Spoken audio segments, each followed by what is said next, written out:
माझं कहाणी सांगण्याबद्दल मी सर्वांचं खूप आभारी मानतो। गेल्या 5 दिवसापासून बेरोजगार मुलगा आहे। या बेरोजगारीमध्ये असं झालेलं आहे, नेमकं झालं काय प्रॉब्लेम, त्यावेळेस बेरोजगार मुलं माणसं त्यामध्ये भरपूर पूर्वीच्या समजा 2014चे 2014 पासून 2022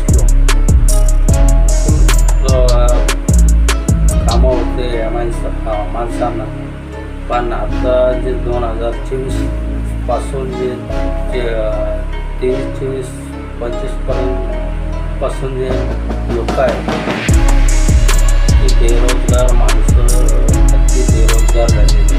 आणि आता पूर्वीसारखं नेमकं झालेलं काय, पहिले कामं भरपूर होते, आता ज्या रिलेशनशिपमध्ये असं कसं झालेलं आहे की कामं कमी झाली।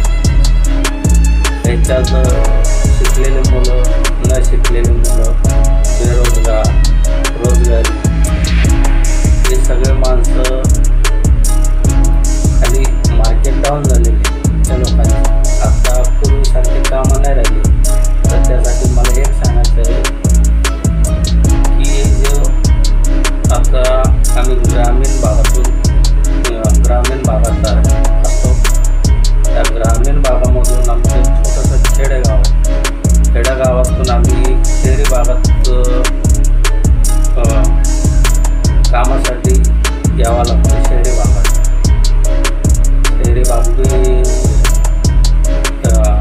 गावचा हिस्सा झाला, गाव बी शहरीचा हिस्सा झाला। आता याच्यात दोघांचं मॅच म्हणलं तर की शहरामध्ये बी आता जास्त करून कामं नाही राहिली, ग्रामीण भागामध्ये पण कामं नाही राहिली। त्यासाठी मला एक सांगायचं आहे की जे कोणी बेरोजगार माणसं आहे, ज्याच्याकडं भरपूर उत्पन्न आहे, शेती त्याच्याकडं शेती आहे, त्यांचं मी आभारी आहे। आणि ज्याच्याकडं एकदम हातावरले माणसं आहे, प्लीज आपलं सगळ्यांना हात जोडून विनंती आहे की बेरोजगार मुलं या मुली या दोघांपैकी कोणी असेल, आपल्या अंगात जर कला असेल तर तुम्ही सोशल मीडियावर कला दाखवू शकता, लोकांपर्यंत पोहोचू शकता, लोकांना सांगू पण शकता मी एक कलाकार आहे, माझ्या अंगात कला आहे, करू शकतो। असं एकमेकांवर जळून फायदा नसतो। आज आपल्या अंगामध्ये कला आहे म्हणून आपण करू शकत नाही म्हणून हे समजू नका। हा सोशल मीडियाचा जमाना आहे, सोशल मीडियाच्या जमान्यामध्ये बेरोजगारी बी आला, शेतकरी बी आला, त्याच्यामध्ये हर एक मनुष्य सहभागी आहे।